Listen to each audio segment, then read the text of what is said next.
Hai semuanya, gimana kabar kalian? Semoga selalu dalam keadaan baik. Jadi selamat datang kembali di The Greystone Channel dan ini adalah segmen analisa pagi, segmen di mana kita akan mengulas untuk update news dan juga pergerakan dari market, khususnya market dari Bitcoin. Teman-teman, hari ini kita berada di tanggal 7 Juli 2024. Kita akan mulai pembahasannya seperti biasa dari kalender ekonomi. Nah, karena hari ini hari Minggu ya, nggak terlalu banyak sentimen dari market, aku mau sedikit review apa sih yang sudah terjadi pada kondisi makroekonomi belakangan. Nah, teman-teman, setelah saya pelajari, kondisi dari perekonomian sebenarnya saat ini lagi turun. Ya, dari beberapa data, beberapa rilis data terkait dengan perekonomian seperti inflasi, saat ini sudah mengalami penurunan, kemudian data tentang ketenagakerjaan pun juga mengalami penurunan, yang berarti otomatis data terkait dengan pengangguran juga mengalami kenaikan.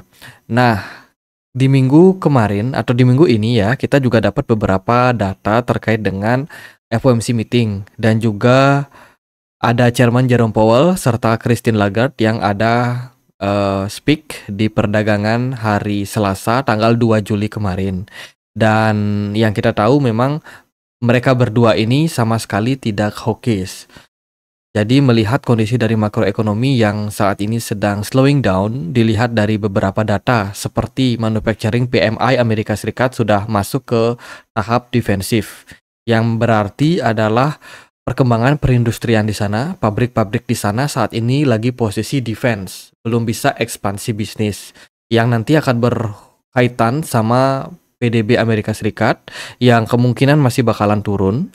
Nah, karena perekonomian yang sulit ini menyebabkan tingkat inflasi harusnya mengalami fase penurunan, teman-teman. Dan memang terbukti ketika rilis data PCE kemarin menunjukkan tren tersebut. Jadi, seharusnya dari beberapa data yang kita temukan dalam beberapa waktu terakhir ini, US dollar akan mengalami penurunan. Dan kalau kita hubungkan dengan pergerakan chart, itu memang cukup realistis.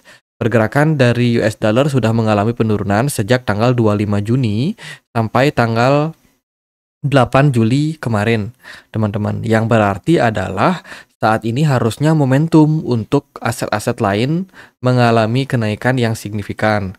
Ya, gold kemarin sudah memanfaatkan momentum tersebut. Gold sudah naik beberapa persen dalam 1 minggu terakhir karena memang rilis data cukup mendukung untuk kenaikan. Kemudian S&P 500 meskipun perekonomian cenderung down, namun teknologi AI ya, software AI itu mendominasi kenaikan dari S&P 500. Jadi proyek-proyek ataupun saham-saham berbasiskan teknologi itu yang rally duluan. Namun ini agak anomali kalau kita melihat dari pergerakan Bitcoin yang justru mengalami penurunan kembali sejak 6 Juni terakhir. Berarti ada korelasi negatif antara gold dan juga S&P 500 terhadap Bitcoin. Nah, fase seperti ini yang menjadi anomali. Itu berarti market cenderung mendukung kenaikan dari gold dibandingkan Bitcoin. Berarti Bitcoin saat ini belum mendapatkan momentum untuk kenaikannya. Nah, dari proses anomali yang seperti ini, memang kita bisa menyimpulkan bahwa Bitcoin ini belum berakhir. Kenapa? Karena dari rilis data dari makroekonomi sebenarnya cukup mendukung untuk kenaikan Bitcoin. Namun ternyata market meresponnya berbalik. Nah, kalau kita melihat dari beberapa data yang lain, seperti data tentang inflow and outflow dari Bitcoin. Kalau kita melihat dari beberapa rilis data ini, memang semenjak bulan 6 kemarin, itu banyak sekali outflow yang terjadi dari beberapa manajer investasi. Ini membuat market cap dari Bitcoin mengalami penurunan secara bertahap dan memang realistis banget pergerakan Bitcoin turun.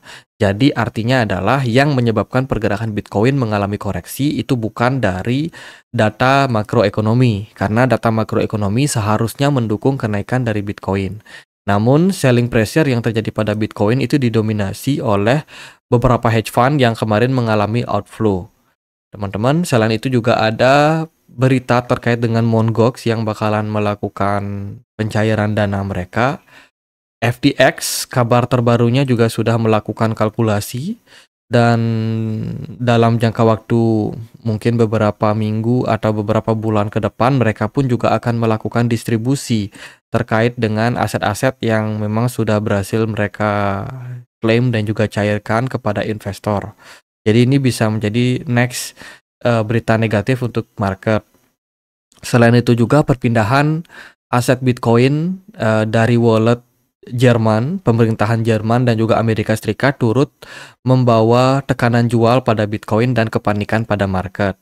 Miner saat ini juga dalam posisi yang kesulitan, teman-teman, karena ya bisa dibilang harga Bitcoin di kisaran level 57.000 itu merupakan level di mana miner bakalan mendapatkan keuntungan yang semakin terbatas. Jadi bisa dibilang miners saat ini pun juga dalam posisi yang sulit. Beberapa tekanan jual memang sudah terjadi, tapi miner sebenarnya masih banyak yang hold Bitcoin. Ya itu beberapa faktor yang menyebabkan pergerakan Bitcoin cenderung mengalami penurunan. Dan kalau kita melihat dari kondisi technical Bitcoin di perdagangan kemarin, closing time frame daily Bitcoin itu adalah di kisaran 56.400. Di video analisa pagi kemarin, kita bikin video ketika Bitcoin itu berada di kisaran level 55 dan saya bilang memang ada potensi terhadap pergerakan Bitcoin membentuk yang namanya double top, teman-teman. Tapi ternyata setelah melihat closing time frame daily pada pergerakan Bitcoin kemarin, kita create satu hammer. Ini mengindikasikan memang ada yang mempertahankan pergerakan Bitcoin. Ada yang coba untuk beli Bitcoin di kisaran level 53 ribuan sampai dengan 56 ribu di perdagangan kemarin. Yang mengindikasikan ada buyers yang cenderung masuk. Dan kalau kita tarik korelasinya dengan data social value ini, ada beberapa hedge fund yang kemarin mengalami inflow cukup besar, kayak Fidelity, kemudian ditunjang juga dengan Bitwise dan ARK Invest. Itu ada inflow yang lumayan, teman-teman. Grayscale juga tekanan jualnya kemarin cukup melemah. Jadi dengan beberapa info tersebut, kita bisa melihat bahwa akan ada potensi pergerakan Bitcoin mengalami recover dalam jangka waktu pendek ini. Ini Koh Gabriel ya, katanya owner exchange terdampak. Jadi makan mie instan sama omelet, pasti telur dadar, teman-teman. Kemudian kemarin juga ada berita terkait dengan Justin Sun yang dikabarkan sedang mengembangkan solusi baru pengkinian terkait dengan transfer stablecoin. Ini adalah sentimen bagus untuk jaringan Tron, teman-teman.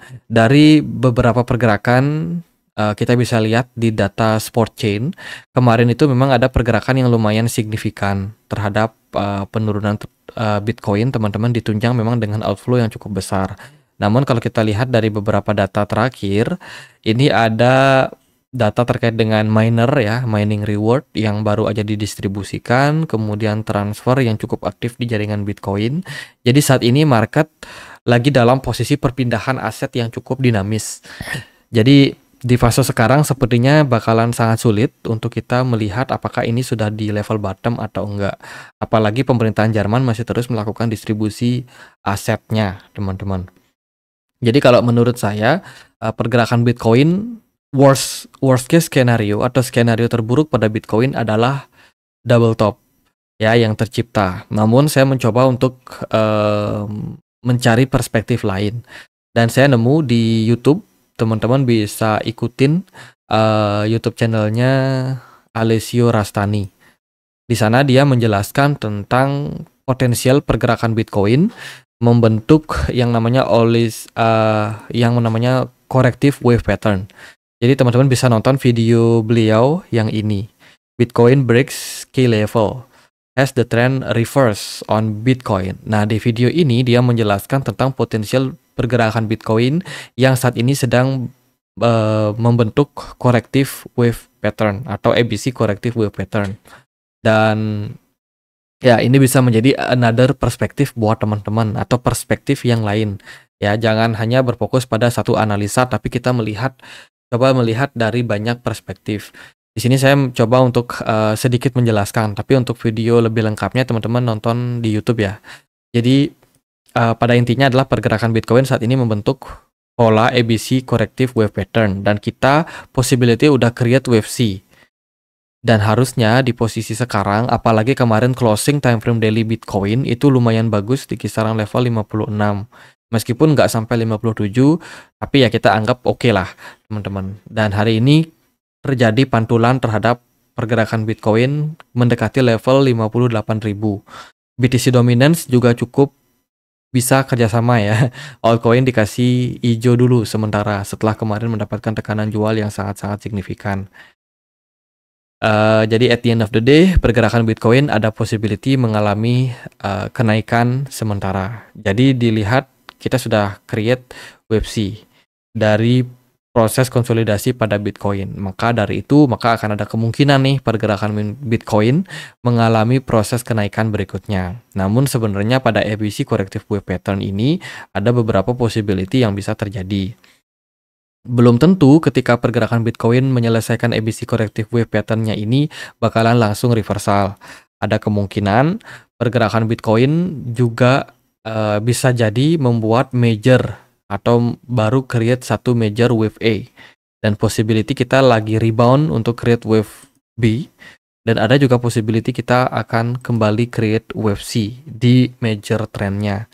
Jadi di pergerakan saat ini akan ada kemungkinan recover atau reversal sementara pada Bitcoin. Namun reversal yang terjadi tersebut belum tentu pergerakan Bitcoin bakalan mengalami trend rally. Kita masih harus melihat beberapa indikasi-indikasi lain. Kalau dari saya pribadi yang lebih mengandalkan data terkait dengan makroekonomi atau melihat dari top-down analysis, saya melihat pergerakan pada Bitcoin saat ini merupakan sebuah momentum yang cukup menarik. Especially bagi teman-teman yang memang masih punya planning untuk melakukan investasi, ya kan, melakukan DCA pada Bitcoin. Memang tidak akan ada jaminan 100% teman-teman cuan. Namun, di posisi harga saat ini sepertinya bakalan sangat-sangat menarik untuk kita perhatikan. Ingat, The Fed punya planning untuk cut rate di tahun ini, khususnya di kuartal ketiga sampai kuartal keempat 2024. Jadi sebenarnya kita sudah dekat banget sama sentimen cut rate. Kemudian sentimen kedua adalah terkait dengan pemilu Amerika Serikat. Nah, sedikit kita tarik dengan korelasi pergerakan Bitcoin. Sebelum-sebelumnya, Bitcoin juga kurang lebih sama. Ketika pergerakan Bitcoin selesai halving, itu seringkali memang Bitcoin ini membentuk pola koreksi. Tunggu dulu, kita coba cari chart yang berbeda. Nah, ini teman-teman, aku sudah kasih tanda garis vertikal di sini yang warna biru. Itu merupakan momentum kapan Bitcoin halving. Kalau kita melihat dari skenario sebelumnya, pergerakan Bitcoin cenderung korektif setelah halving. Nih, kita coba untuk lihat lagi data di tahun 2016. Bulan Juli kemarin Bitcoin halving. Apa yang terjadi? Waktu itu pergerakan Bitcoin ada di harga 672 dolar ya. Kemudian setelah halving pergerakan Bitcoin malah drop sampai 468.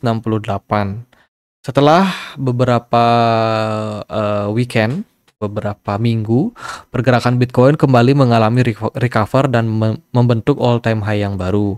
Kalau kita melihat kondisi Bitcoin di perdagangan tahun 2020 bulan Mei kemarin, itu Bitcoin ada halving ya di bulan Mei 2020. Dan apa yang terjadi setelah halving, pergerakan Bitcoin ada sedikit korektif. Ini benar-benar bagus sih trennya di 2020 kemarin. Waktu COVID ya teman-teman. Pergerakan Bitcoin cenderung mengalami kenaikan karena ada sentimen kuantitatif easing dari Amerika Serikat. Jadi cetak duit ya pemerintahan teman-teman untuk memberikan stimulus pada COVID. Waktu itu pergerakan Bitcoin juga mengalami kenaikan. Ternyata setelah stimulus tersebut, inflasi naik. The Fed mulai meningkatkan suku bunga. Meningkatkan suku bunga berarti sentimen negatif teman-teman terhadap aset-aset berisiko. Ya, pergerakan Bitcoin akhirnya mengalami crash dan juga penurunan. Nah, kemarin kita kan baru menyelesaikan halving di bulan Maret. Dan setelah itu pergerakan Bitcoin cenderung membuat fase korektif. Jadi dari sini kita bisa melihat bahwa memang setelah halving pada Bitcoin memang sangat-sangat wajar terjadi koreksi. Namun Bitcoin akan kembali pulih ketika ada narasi terkait dengan quantitative easing. Bila mana hal tersebut terjadi, maka quantitative easing akan kembali dilakukan oleh the Fed. Jadi quantitative easing itu penurunan suku bunga atau yang kita bisa bilang cut rate atau pivot, apapun lah istilahnya. Itu sama-sama merujuk pada penurunan suku bunga. Jadi saat ini kan kita lagi dalam inflasi yang sudah cenderung turun atau yang disebut dengan disinflasi. Artinya adalah kita semakin dekat dengan yang namanya quantitative easing. Kalau hal tersebut terjadi, maka akan sangat-sangat berpeluang nih pergerakan Bitcoin mengalami rally ketika The Fed memang sudah mulai memangkas suku bunga. Itu berarti uang yang beredar akan semakin banyak di market kembali. Investor-investor yang dulu investasi di obligasi ataupun di deposito berupa US dollar itu akan semakin ditinggalkan. Kenapa demikian? Karena otomatis harga dolar atau nilai tukar dolar akan semakin melemah. Otomatis investor akan mencari aset-aset lain yang lebih menjanjikan. Di sanalah momentum untuk pergerakan Bitcoin. Jadi kalau kita melihat dari perspektif yang besar tersebut, di sana saya meyakini bahwa akan ada kemungkinan untuk Bitcoin mengalami rally dan membuat all-time high yang baru. Gitu. Jadi dari perspektif saya sendiri masih melihat Bitcoin ini koreksi. Namun untuk jangka pendek, ada possibility untuk pergerakan Bitcoin masih bisa turun di bawah level 54.000. Di level berapakah itu? Kita balikan lagi sama market. At the end of the day, itu sih perspektif saya. Bagaimana menurut teman-teman? Kalian bisa sharing juga di kolom komen channel YouTube ini. Siapa tahu bisa meningkatkan atau menambah perspektif baru untuk teman-teman yang lain. Yuk kita sama-sama diskusi. Teman-teman, kita punya komunitas diskusi di Telegram, tempat aku untuk update berita-berita terbaru. Belakangan aku agak risau ya. Kenapa? Karena ada beberapa akun yang mengatasnamakan saya, teman-teman. Contohnya yang ini. Ya, akunnya centang biru lagi. Jadi dia nawarin kayak undian berhadiah gitu. Kemudian juga ada akun-akun palsu yang bikin kelas-kelas berbayar gitu, mengatasnamakan saya. Teman-teman, itu bukan saya. Ya, akun saya cuma ada 2. Ada Andrean Adnyana, satu lagi adalah Andre Greystone di Telegram. Jadi di luar itu semuanya penipuan. Dan saya sendiri nggak pernah menawarkan produk, titip dana, ataupun kelas berbayar, kelas VIP, kelas sinyal. Tidak ada. Semua edukasi yang saya bagikan di YouTube semuanya bersifat gratis, teman-teman. Jadi mohon untuk disikapi dengan bijak dan jangan sampai ketipu sama penipuan seperti ini. Oke, gitu aja pembahasan kali ini. Habis ini saya mau sembahyang. Selamat berakhir pekan, selamat kumpul lagi sama keluarga. Bagi teman-teman yang portfolionya merah, sabar dulu. Bagi yang habis gajian, mungkin mau di CA, monggo, waktu dan tempat dipersilakan. Sekian aja teman-teman, akhir kata saya Andre. Makasih.